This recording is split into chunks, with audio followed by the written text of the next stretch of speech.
Hello and welcome back to the Masonic Roundtable, a weekly hangout where Masons from around the world get together to talk about Masonic news and opinions in a friendly and social manner.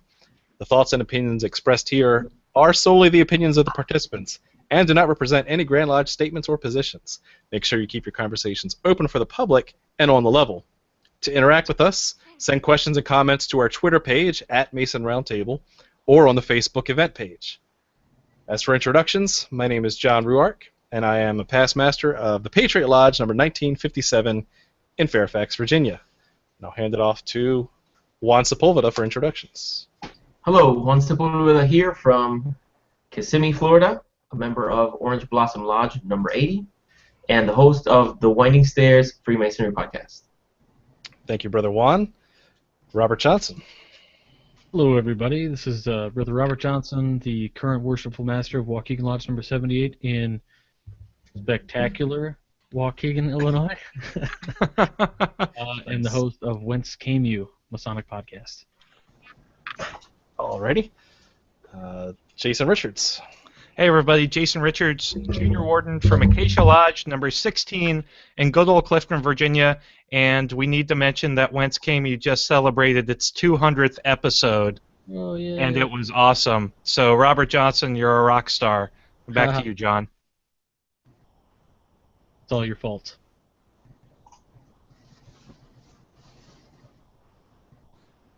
Back to you, John. Oh, John, you're muted. Oh. And while John is working out technical difficulties, I will go ahead and introduce our, or let our special guest introduce himself. Brother Zulu, please tell us a little bit about yourself. Good evening, brethren. My name is Brother Zulu. I'm a past master of North Hollywood Lodge, number 542 in North Hollywood, California, and I'm happy to be with you tonight and looking forward to the fellowship. Excellent. Yeah. Hey, he's back. All right. All right. Thank you. You can blame my dog for that. All right. Thank you very much for joining us as our special guest tonight. All right. Now we go into our Masonic news segment. And the first item, just as a reminder, we've mentioned it in the past, but we wanted to ensure people knew that it's coming up, is that the Masonic Restoration Foundation is having their 6th annual symposium, August 21st through 23rd, 2015, in Philadelphia. Registration is now open. The cost is $110, and you must register by Friday, the 31st of July.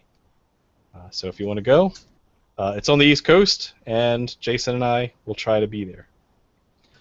At some point, we will firm up whether or not we are actually going. I got time. Alrighty.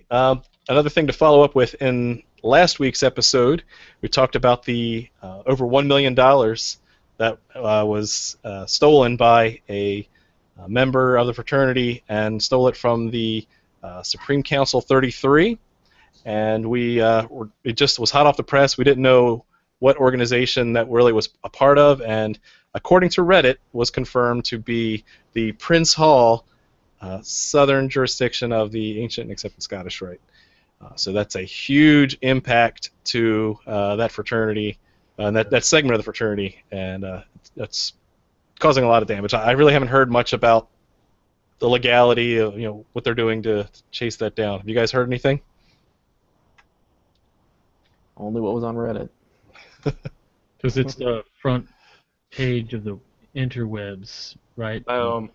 True. Nothing here. All right.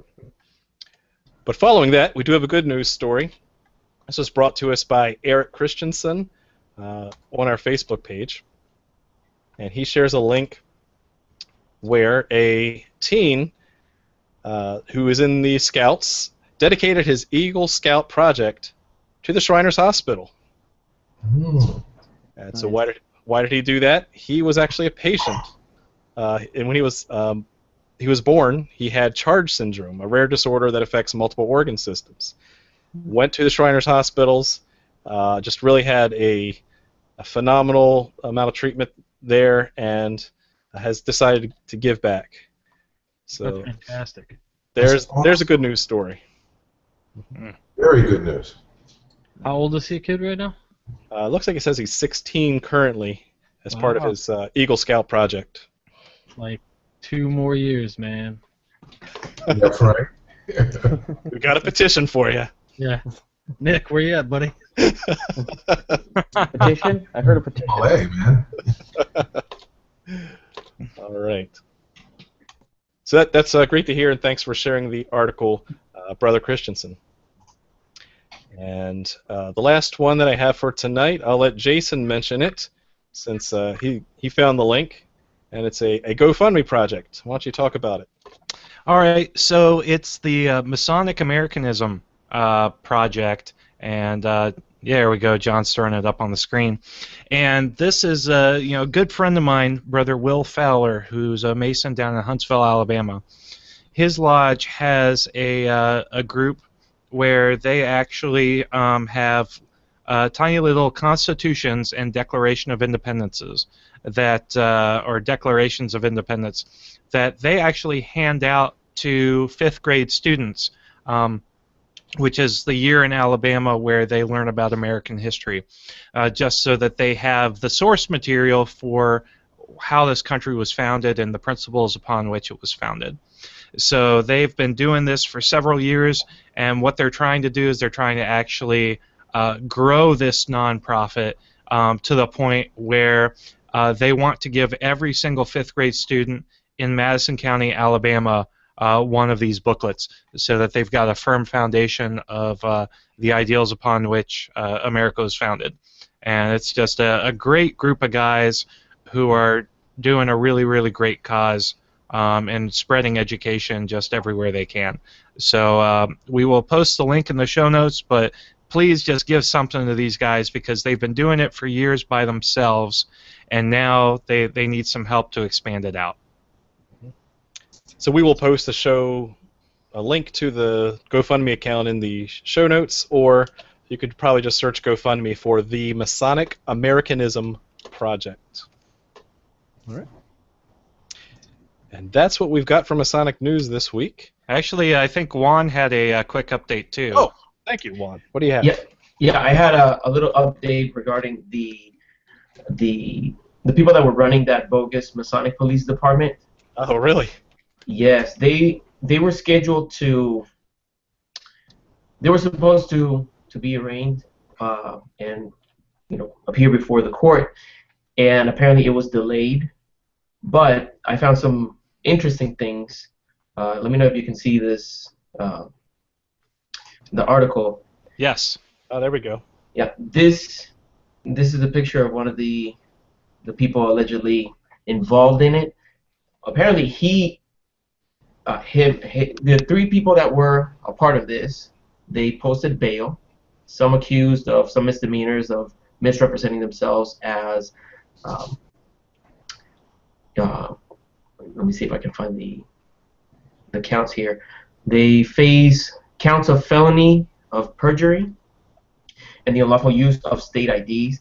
But the funny thing that I found was that the people from the news approached him to try to ask for a statement, and it says here that he was wearing a gold-plated necklace with Masonic imagery in it, and he grinned as he was asked and said, "I can't talk."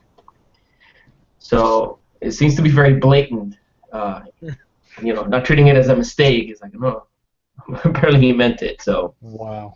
I can't wait to see what comes out of this. Oh, boy. I wonder if that was an officer's collar, because he's Well- wearing an officer's collar in that picture. Yeah, Oh. and the picture that is on the main picture on that article is as he is walking out of San Fernando Courthouse on the 21st of May. So he was. You wore it to court? Yeah. Okay. I want to start Bravado. my officers jewel, like, in public. Maybe let's take my kids to Chuck E. Cheese or something. I wear Nice. mine in the shower. I'll be like, hey, listen here, pal. How about a few extra tickets for Daddy? Make it rain them tickets. You know who I am, right? Wow. That's crazy. Thanks for the update, Juan. Sure. Okay, hearing nothing else, let's move into everyone's favorite segment, the Masonic Monday question on Tuesday. Thanks, John. So I would like to first say congratulations to everybody who successfully answered the question, because it was actually a little bit more complicated than it looked. So bravo, everybody. It was a tough question. The answer to it yesterday was actually either Amuyad Mosque, or the Great Mosque of Damascus in Syria, or Nabi Yahya Mosque in Sebastia Nablus, which is in the West Bank. Both of those locations were originally churches that were later converted. The Nabi Yahya Mosque in the West Bank is believed by a local tradition to be the place where the body of John the Baptist was buried. His head, on the other hand, is thought to be located in the tomb of John the Baptist in Umayyad Mosque. The site of that particular mosque, the Great Mosque of Damascus, has actually been used as a place of worship since the Iron Age, and has been transformed over the many different conquests that have occurred there, finally ending as a mosque, which it is today. And that is where you'll find the tomb of John the Baptist. The lucky contestants, or whatever, Greg Guffey, Justin Miller, Jason Richards, Jonathan Primo, Christopher Croto, Willem Kossen. I hope I got that right. My Dutch is still not good. Sorry, Willem. Let's see, Dale Allen, Alex Coleman, Kyle Rowe, Eric Christensen, Simon Dick, Will Fowler, Lou Bedford, Josh Bartz, Michael Laidlaw, Christian Dubbs, James Webb, Joey Boyer, and Walter Zelaya. Zelaya, you are all in my awesome book, and I know that is probably the greatest prize you have ever won. So congratulations, guys. All right, so today's question is a little bit interesting. I've been at the Minnesota Grand York Rite session, and I've been, again, appointed as the Grand Chaplain for the Grand Council of Cryptic Masons of Minnesota for a third term. Congratulations. So apparently it's a life term, life sentence. I'm not sure exactly what. But I've been just immersed in York Rite, so that's where this question's coming from. So, the Masonic Monday question for the week of June 29th, 2015 is: the Royal Master and Select Master degrees under the Cryptic Council system were not always together. In fact, for most of their early history, they would, like most side degrees, be conferred by wandering degree lecturers. However, the degrees of Royal Master and Select Master became permanently associated as a single system by the formation of this Grand Council. Your question: what was the name of this council, and where was it located? When you have the answer, send it to masonicmonday@gmail.com. Don't forget to include your lodge name, your lodge number, and the hashtag Nick's life sentence. Thanks, John. Hashtag Coalition of the Willing. Nice. Well, congratulations, Nick. We're happy for you.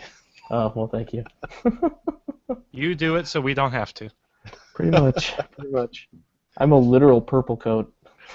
I look like a Grimace or an Oompa Loompa, gotten so fat. It's just bad. Hey, we should talk about Masonic tattoos now. Yes, yes. Yes, we should. There needs to be a meme for that, so Donnie, get on it. All right, Masonic Ink. All right, that's the topic of this episode now. We definitely have the privilege of having Brother Zulu on the show, who is a staple and an icon in the tattoo community as well as the Masonic community. And so we wanted to bring him on for his expertise, his knowledge, his wisdom, and really just to give us a little taste of what's involved with Masonic Ink. So really I'll leave it kind of broad and start off by saying, let me ask the panelists. Of all the panelists, who has any tattoos whatsoever, Masonic or not. And I think that leaves Robert Johnson as the only Covered. Yes. And are any of them Masonic? No. However, since becoming a Mason, all the tattoos that I've received, I mean, there's one or two that I think I can turn into something kind of cool and Masonic, but Except the Tweety Bird. There's nothing you can do unless you can put an apron on it. I have zero color on me at all. Everything is just black ink. Mm-hmm. Right. But So, yeah, it's a black and white Tweety Bird. so obviously we're not necessarily the best ones to talk about Masonic Ink, but wanted to bring that in. So let me just start asking you, Brother Zulu, do you have a lot of brothers that come to you to get Masonic symbolism on them? Well, actually, I have a great deal of clientele that are Masonic brothers, ranging from newly made Master Masons, because I won't tattoo anything Masonic on you unless you're a Master Mason. Really? Can you go into why? Well, I don't think you've had time to really understand the mysteries and really get a hold of what all this imagery really means. I think a lot of people romanticize the imagery of Masonry more than the fraternity and what we're all about itself. I mean, everybody loves all the cool skulls and the swords and this and that, but it takes, as you all know, and the brethren listening, it's so much deeper than that. So I try to de-romanticize it and make sure that it's personal. And I believe that, let's say you're just not just, because you know what I mean. If you're an entered apprentice or a fellow craft, there's still more that you have to learn and have to absorb. So I would rather wait until you're a full-fledged Master Mason, and even a little beyond that, where you've had time to absorb some of this, before you start making these permanent marks about what Masonry is and what it is to you, because we all know that we're constantly learning, and I would hate for someone to put something on them and it not be a true reflection of their personal Masonry. Well, that's great. I'm glad to hear. I was surprised to hear about your reservations of giving someone a symbol that they're maybe not either aware of or ready for. Mm-hmm. That's great. So you do have a lot of brothers then that do come to you. Quite a few, ranging, like I said, from newly made Master Masons all the way to, believe it or not, I have tattooed Grand Lodge officers. Nice. So, but I vowed to keep the secrets of other Master Masons, so I can't tell you who those people are. That is funny. So you mentioned something interesting in our little pre-show get-together, that you actually prefer tattooing people who are older than 30, I think, as opposed to younger. You know what, Jason, you're really right, and I think that it's in alignment with what I just mentioned about a Master Mason. In your early days of Masonry, you're still what I would equivalent to an adolescent in Masonry, and the same in life. There's so much to learn. Of course, legally I can tattoo you at 18 years of old. I think all of us will agree as men that we are not men at 18 years of age. And there's so much more to learn. And let's just say most of the things that an 18-year-old will put on his body, he's probably going to regret by the time he gets to be 30. Yes. So now there are those exceptions. There are people out there that were way more mature than I was at 18. But as a whole, I think it's best to wait and have some life experience before you start permanently marking on your body for the rest of your life. Yeah. Yeah. So I would rather people, give it time and wait until they're a little bit older before they start making the decision to get tattooed. Mm-hmm. Brother, Yeah, I'm sorry. Go ahead, Juan. I have followed your work for a number of years now, and I have seen that you also develop work. People come to you with ideas, and they trust your creativity in order to design something that they're going to carry with them for the rest of their lives. Can you give me an idea of how that process is? Do you get to speak with them for a while before doing this? Do you take their ideas and run with them? Give us a little better idea of how that process works. Well, Brother Juan, I'm really glad you brought that up because I always say I've never tattooed a stranger, and people look at me like, what the heck does that mean? Well, let's say you come to me and you want to get a tattoo. I don't know you, you don't know me. We have a consultation. I'll ask, well, why are you getting this tattoo? And you might say, I just had a baby and I want to represent the tie between a father and son. And I ask, do you want it to be your heritage? Is that important? Does it need to be Celtic? Does it need to be African? Does it need to be Italian? There's a million questions that we have to go through and chip away at the stone. Well, that was very Masonic, wasn't it?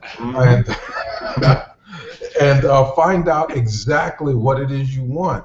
So then I come up with drawings, and I got to email you those drawings. You email them back to me, and we go back and forth until we finally figure out exactly what it is. That can take anywhere from a month, and believe me, in some cases, it has taken up to 6 months with certain clients, going back and forth until we find out what it is. So you can imagine, at the end of that process, I know my client very well, and they know me. So by the time we sit in the chair, we're not strangers. We know each other, and we're on the same page, and we don't have to worry about, wow, is this right or is it not? So, yeah, that process to me is very important, which is why I don't take walk-ins. People just walking in off the street that day saying, I want this or that. Well, I want to know why you want this or that and what it means. So, yeah, I think that's very important. Good point, Juan. That makes it very special. I love that because I can identify with that thinking when I do personal commissions for people, I'm creating something that they can detach themselves from. Here you're creating something that they're going to carry with them forever. So I take it very seriously. People come and ask me, oh, I want a rooster on top of something. I'm like, okay, well, why do you want that? And I do want to know more about, because I'm going to take my own spin on whatever. They come to me because they like my style or the way that I express myself. But they can always put that painting in a U-Haul and send it to their in-laws. I can understand how important it would be, something that you're going to carry with you for the rest of your life, for it to be a great manifestation from the artist. I think that's really cool. Exactly. And just like you, it's not us being judgmental of them. It's just making sure that we are in line with their wishes and that this service that we offer is true and not just ego-driven by us, and that it is really what this person needs. Well, it's interesting because it's art, but it's so deeply personal. It's just really, really crazy to say, okay, this is to just say, okay, I want to have this on my body for the rest of my life. I just think it's a crazy commitment. And that is such a profound thing, what you just said. Someone coming up to you and saying, I want this on my body for the rest of my life. That is very literal. We use terms like for the rest of my life so figuratively, but it's not figurative in my business. No, when you think of like divorce trends and 50% of all marriages, it's one of those things that you have to look beyond just the immediate and make sure that you are providing a service that is going to have a lifelong importance.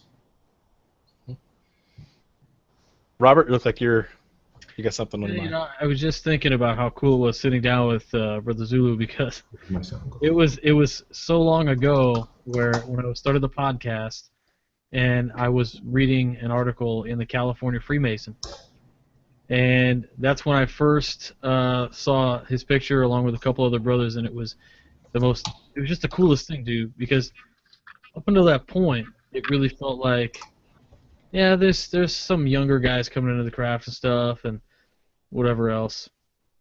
And what was just so interesting was that he was this like contemporary new face, like the face of Masonry, this up and coming. We're not alone as like this younger generation of whether you identify as an eccentric or you identify as whatever, but like it just made it feel like you were I don't know, not alone, but it made it feel like there was hope across the fraternity to see a more hip generation of Masons come in, and he was kind of the face. And I just remember that article, and we shared it everywhere, but it was just awesome. Mm-hmm. So I did, it's just one of those cool things, kind of like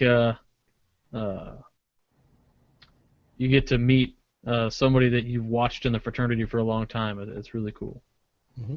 Brother Robert, I'm glad you brought that up. I was really honored, and I don't think I've ever been more humbled in my life than when that article came out and brethren from the UK, from Germany, from Switzerland, from every part of the world wrote to me asking me, and actually I'll take that back. They weren't brethren yet. There were young men who wanted to be Masons, and they were like fully covered with a tattoo or had a tattoo sleeve, and they would say, Brother Zulu, I saw your article, and my father was a Mason, my grandfather was a Mason, but I am fully tattooed, and boy, I really wish I could be a Mason, but it's too bad I can't. And I'd have to write these guys back with fever, saying, dude, no, slow down. You can be a Mason.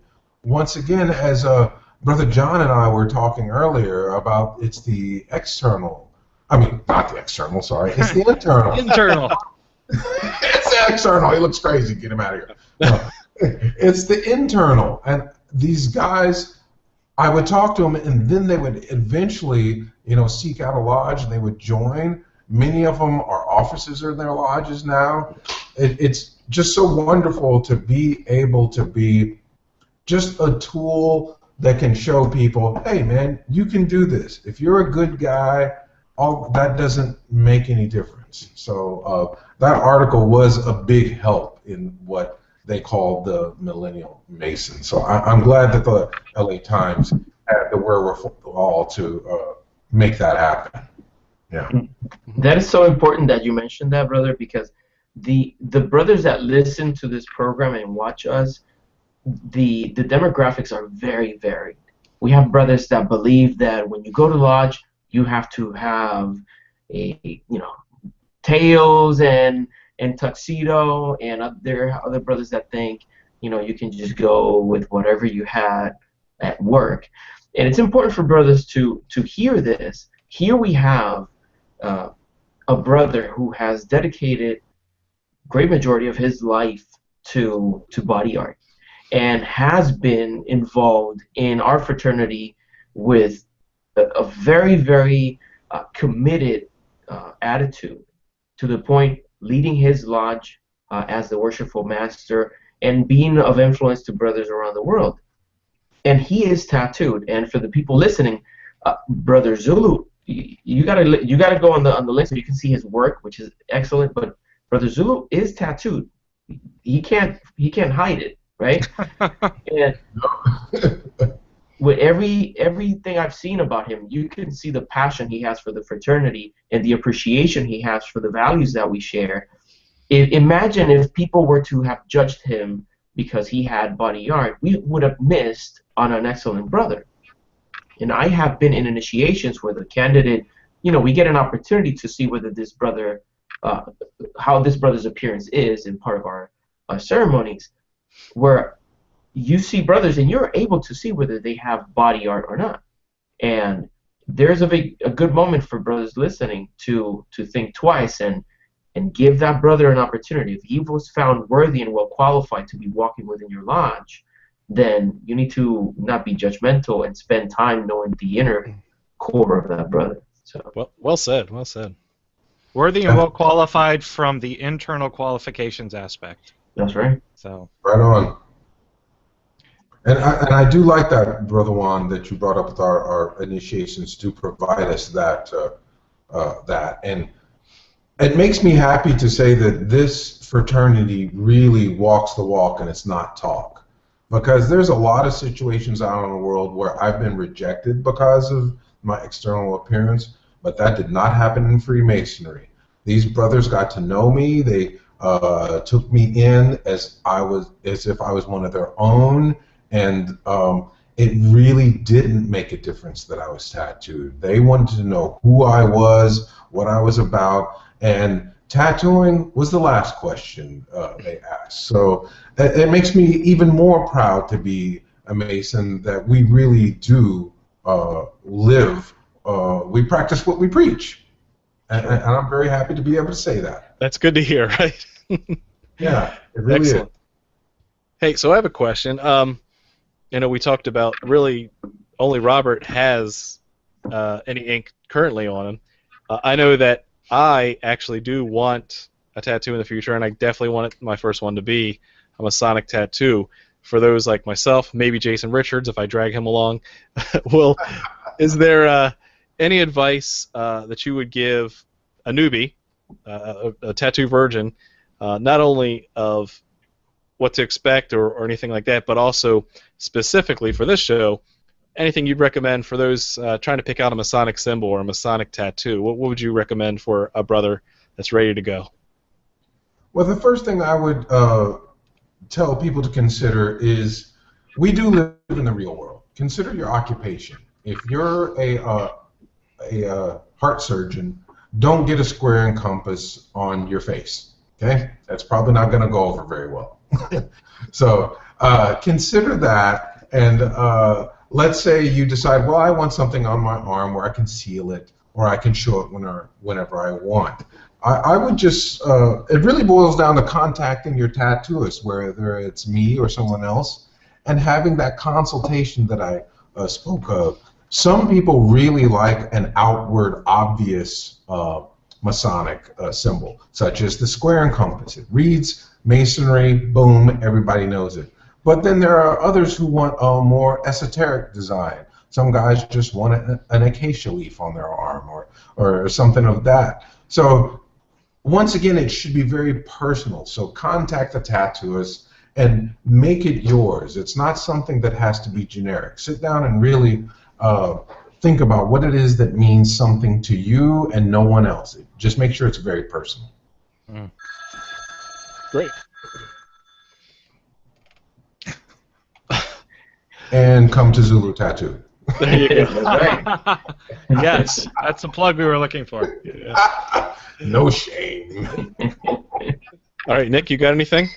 Well, it's kind of interesting. I'm on Facebook groups a lot, and it's when they do the tattoo roll call, and everybody shows their ink. It's always funny that you get these detractors that are like, you can't get a Masonic tattoo. How could you do such a thing? And it's really interesting.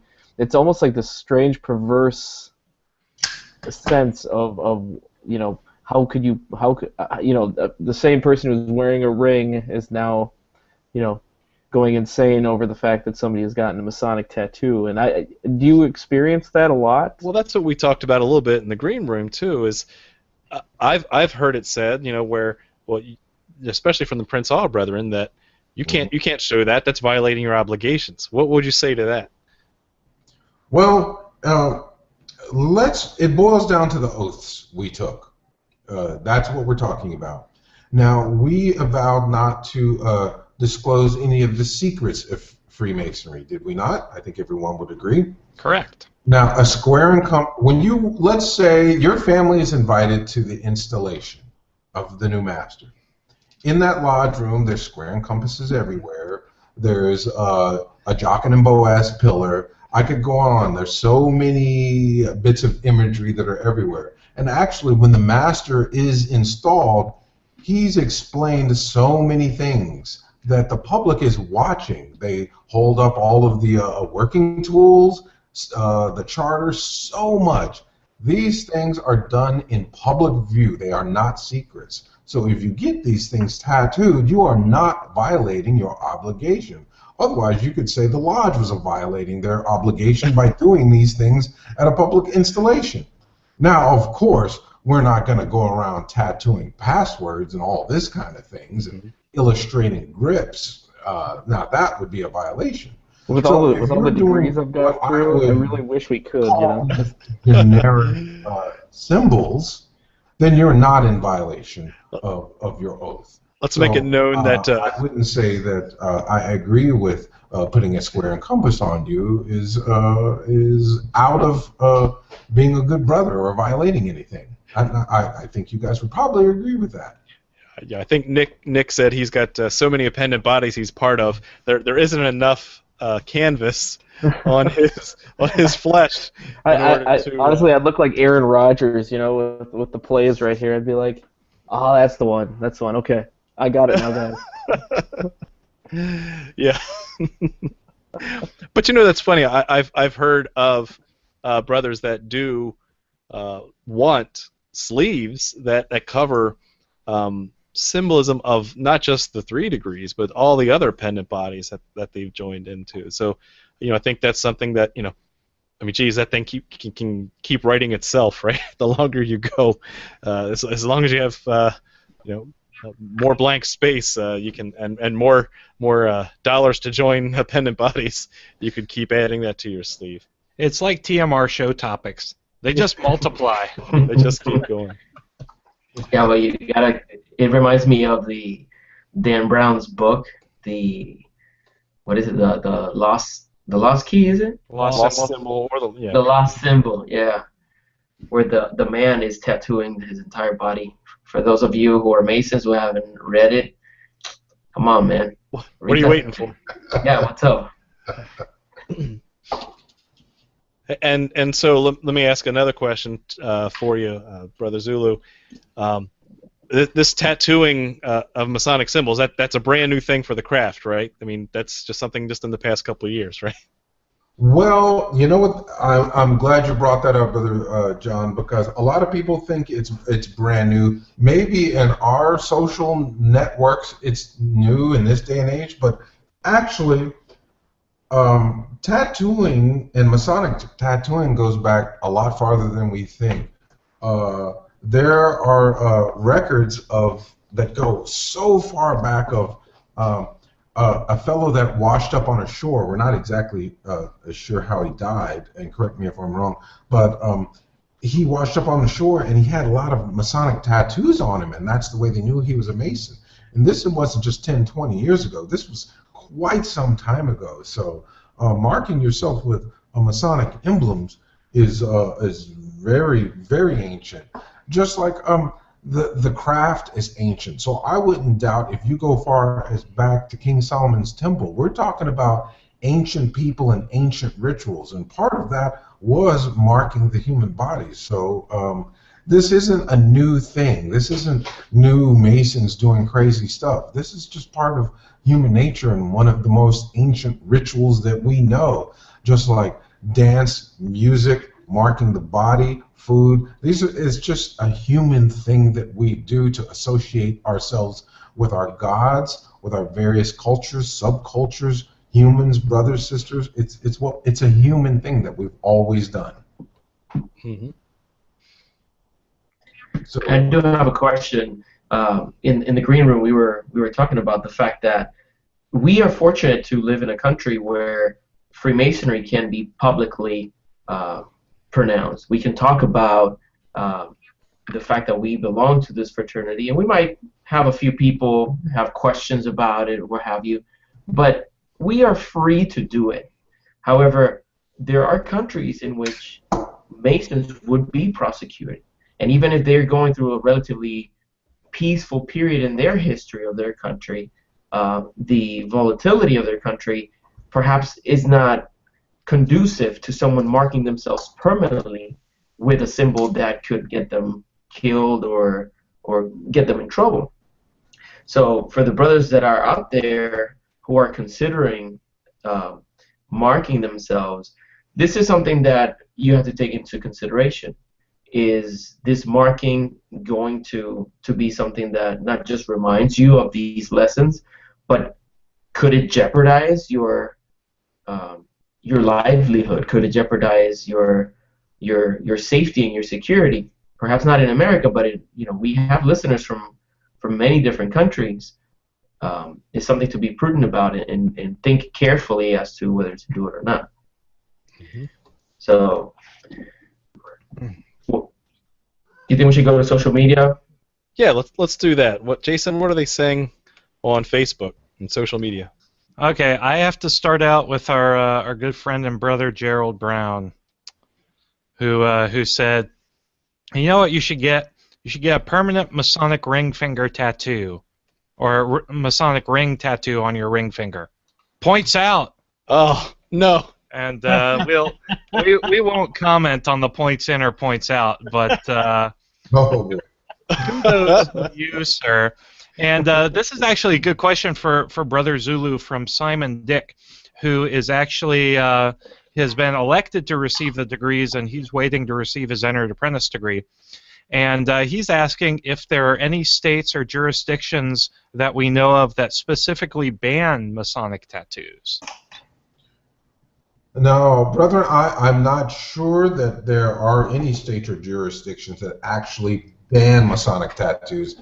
And I would think there aren't, because I don't think that's something that has come up to the point that any Grand Lodge has sat down and written a ban about. I think it's one of those things that it's either your lodge or the brethren of the lodge might frown upon due to generation gaps and all that kind of thing.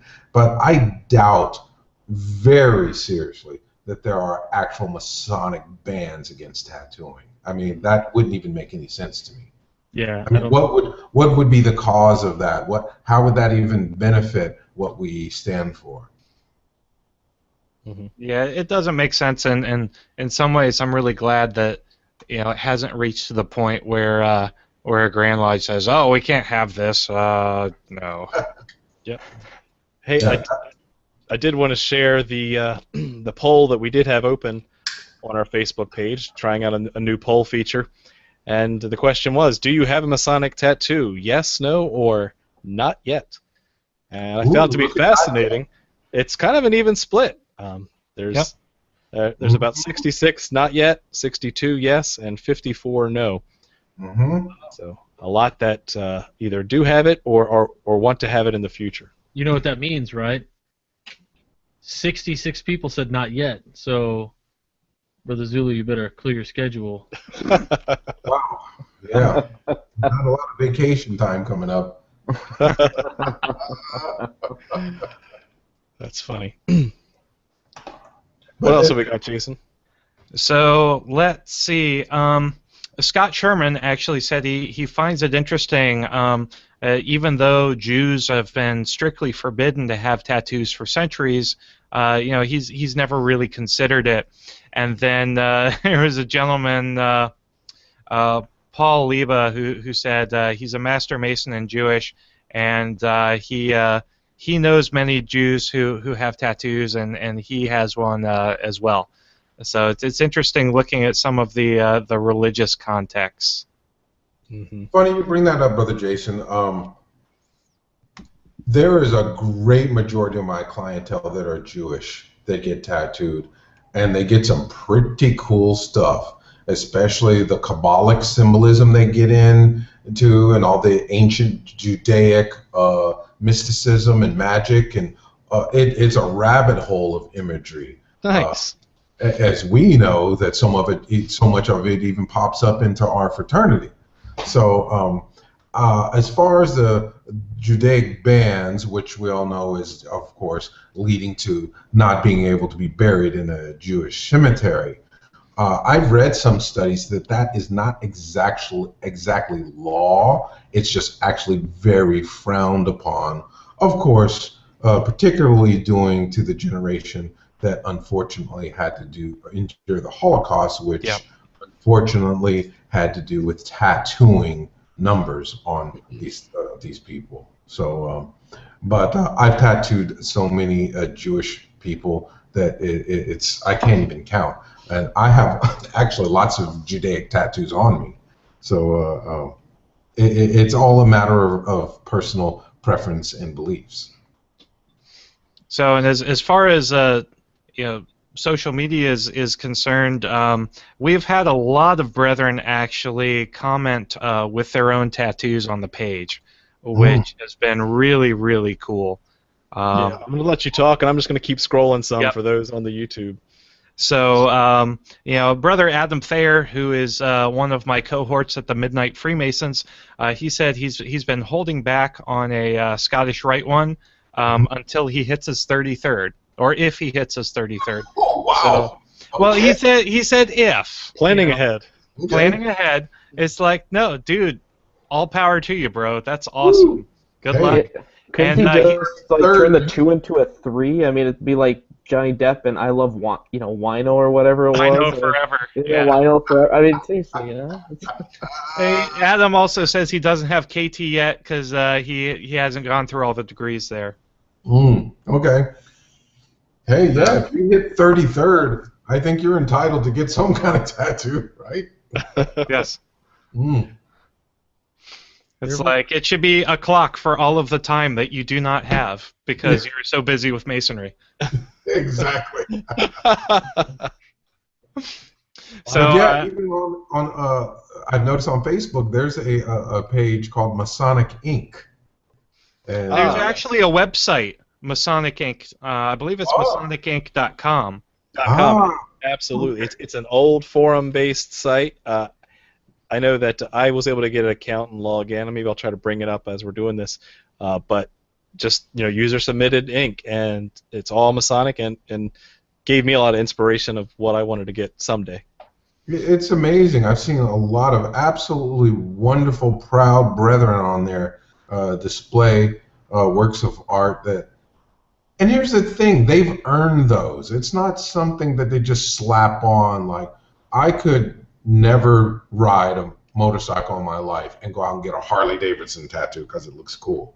But these guys aren't like that. They're the real deal. They have earned that. They've gone through the degrees, and they have this badge that they wear, and they're very proud of it. No different than when military guys come to me, and the Marines will get the eagle, anchor, and the globe, and all that. It's the same thing. It's like this just pride that these guys feel, and I am just honored to be able to be the one that can facilitate them having this permanent mark on their body that they have earned and they can be proud of. And who knows, down the road when they're a grandpa and their grandkid looks at them and says, hey, what does that mean? They can sit down and say, you know what? Sit down. I got a little story to tell you. hey, John, did you show the picture of the Air Force square and compass logo? I did. That was very creative. Yeah, that was cool. See, that's awesome. That is just too awesome. In my world, anyway. I don't know. It's like when you get something that deeply personal and that deeply creative, it's amazing. It's really cool. Really is. It really is. And they're just extensions of body adornment. To me, no different than you don't wear a wedding ring unless you're married. You put this thing on your body, and you leave it on the body the rest of your life. You don't take off your wedding ring. A tattoo is no different. So it's just an adornment. That's all it is. No different than that, which signifies a specific event in your life that you're very proud of or that's very sacred. So it's all the same. One happens to a wedding ring you can take it off and on, but how many people take their wedding ring off? They don't. The same with a tattoo. So it appeals to that tribal people that we all are. Mm-hmm. Yeah. Oh, and Brother Zulu, one of our listeners and good friends, Ken Lotman out in Texas, he said he has to give you mad respect and mad props for not doing a Masonic tattoo on someone unless they're a Master Mason. And I think that's something we all just think is really high class. Mm-hmm. Definitely. It's just a respect for the fraternity, because I don't want to come off as some guy that's trying to run some kind of marketing thing like, oh, he's got this marketing niche. Now all the Masons will come to him and he'll make money off them. Nope, a lot of them I will send away if you're not a Master Mason, or if it's just not appropriate. There's a right and wrong way to do everything. So with this, let's just make sure we do it right. And that no matter what tattoo you get, it shows respect and honor and brings honor to the fraternity, which is part of the oath that we all took. You know, I'm not going to do a tattoo of a naked pinup girl on you with a square and compass on her chest. Sorry, that does not bring honor to our fraternity. So it has to be in line with our tenets and our values. Wow, that's great. So thank you very much for that. Let's start wrapping up then, given the hour, and I'll let Nick lead us off with final thoughts and shameless plugs. So go ahead, Nick. You're gonna be so mad at me, but yeah, I'm not getting a tattoo. I hate needles. Needles, huh? I hate needles, honestly, and that sound, I don't know.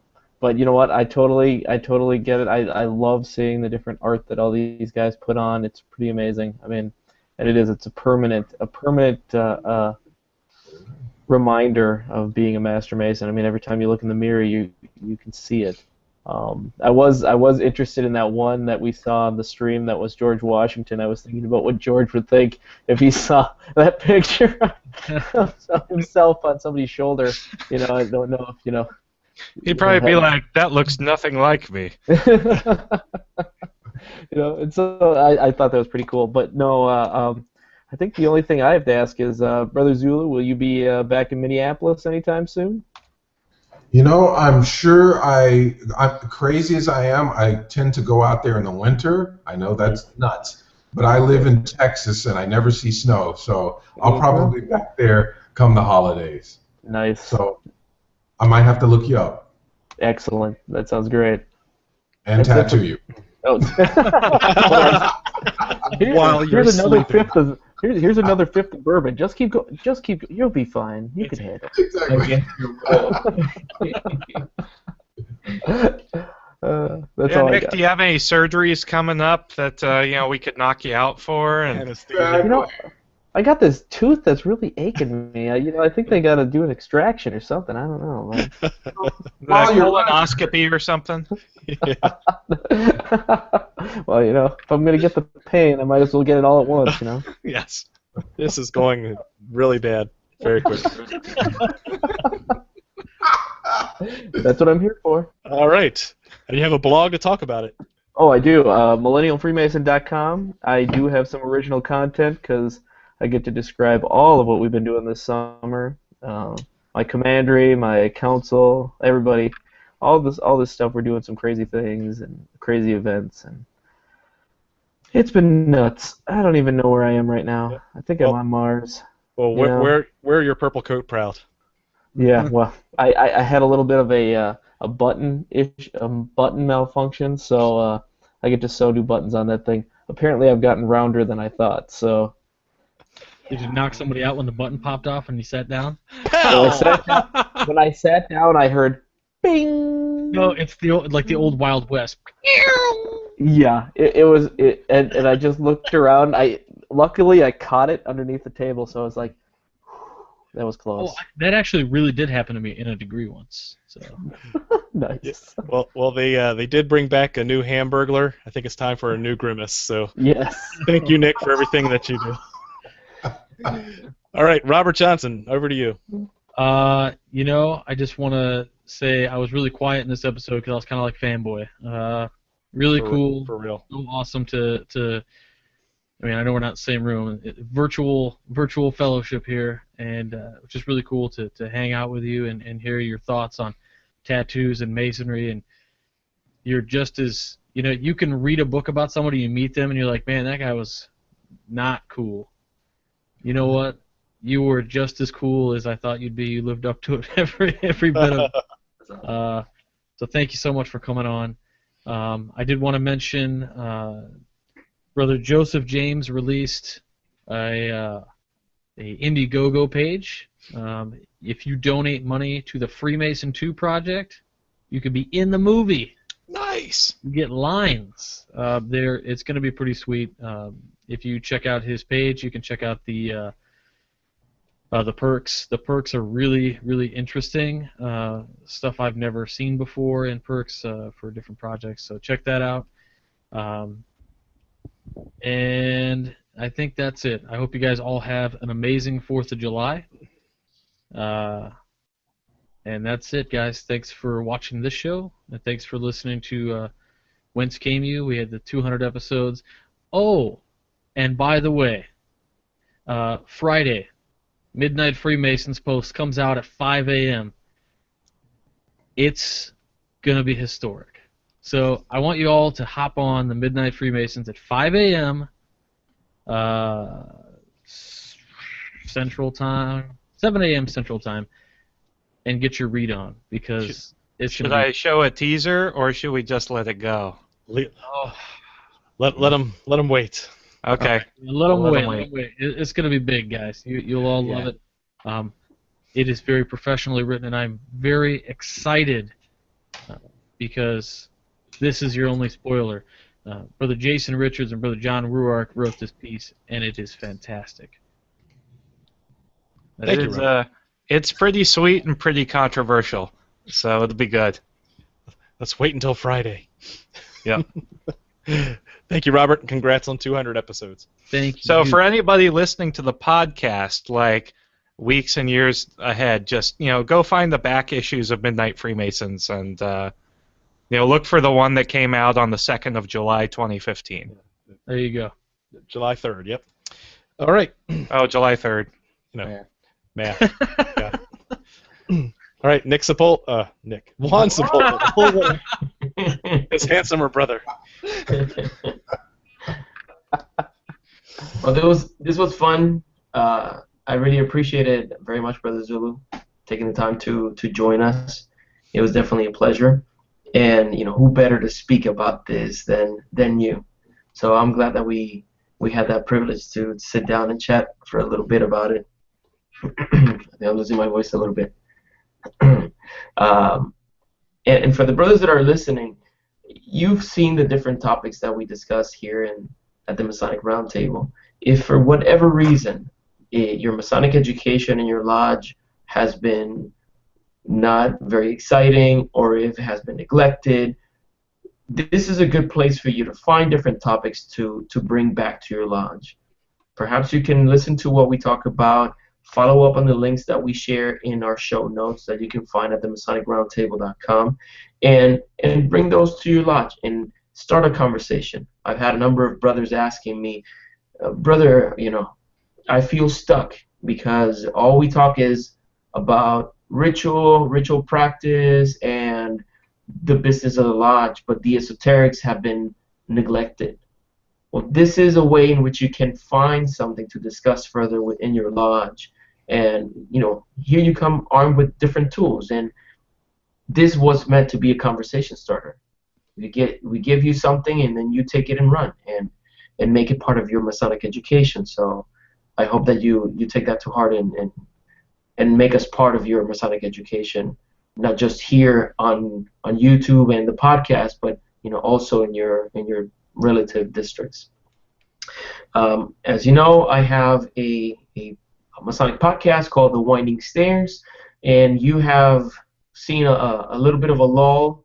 This month I haven't had any new episodes, but the reason is a project that I've been working on that I'm very proud about, and it came about because I personally had the privilege of growing up with a man that was a gentleman. My father was a true gentleman. He respected women. He took his responsibility of being a father seriously, and he did everything possible for me. And I feel that I encounter a lot of men that don't have that fortune.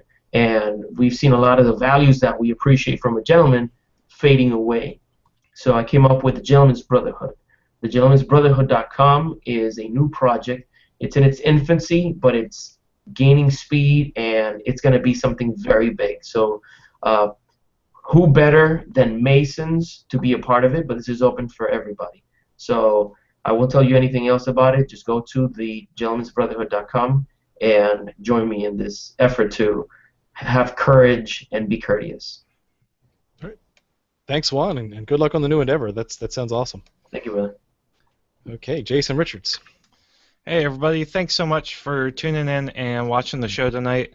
And please keep coming with the emails and the Facebook messages and the friend requests. Let us know what you want us to talk about. Let us know, what else we can do to make the show better. We appreciate each and every one of you, whether or not this is your first episode or you've seen every one a couple times. Scott Sherman. And, you guys are just fantastic, and you make all of the effort that goes into doing this show week after week worthwhile. So thank you so much. I haven't decided about whether or not I will actually get a Masonic tattoo. I'm leaning toward yes, especially if John Ruark makes me go do it. Let's do it. So as long as the most worshipful wife lets me, given her concurrence, we'll figure that out. But Brother Zulu, thank you so much for coming and hanging out with us tonight. It's been amazing. It's really been fun. Been an absolute pleasure, brethren. Mm-hmm. Right, so let's hand it off to you then, Brother Zulu, for any final thoughts, any wrap-ups you want to give, and an opportunity to plug your wares. Well, brethren, I think the first and foremost plug, far more important than my personal, will be of the Masonic Roundtable. Please, any of you brethren listening to this podcast, you have no idea how important this is. This reaches brethren who may have a hard time getting to lodge all the time, who work odd hours, who work graveyard shifts, but they can pull this up at any time and be a part of this fellowship. So please, links to this podcast, put them in your emails, put them in your Facebooks, and just let people know, hey, the family is still out there, even though that it's really hard for you to get to, and you think, gosh, I'm just not connected. No, this is connected. This is connected big time. So please, push this thing. This is what we're about. This is the kind of thing that this should go viral. So guys, I implore you, please push the Masonic Roundtable. Let people know that there is a safe place for people to come and talk about that. So first and foremost, that's my big plug. Secondary would be my own personal. If you want to know about tattooing, visit my website, www.zulutattoo.com, which is a general tattoo website of mine. And if you want to know about my ongoing week-to-week things and topics that I cover, just go to YouTube and type in Zulu FYI. Every other week on Wednesdays, I upload videos about current events and topics. But like I said before, please support these brethren with the Masonic Roundtable, and let's keep this thing going, and let's keep this family alive. So thank you so much for the facilitators who made this happen, and I hope that in the future that I am blessed and fortunate enough to speak with you fine young brothers again. Thank you so much. Wow. I can't even follow that. You've certainly honored all of us with your presence and with your kind words. So you've been an excellent guest and have confirmed my my respect for the craft that you have, and definitely want to make sure that I go to a reputable brother to get my Masonic tattoo one day, and hopefully it's even you. So thank you very much for watching, and keep searching for more light. Have a good night.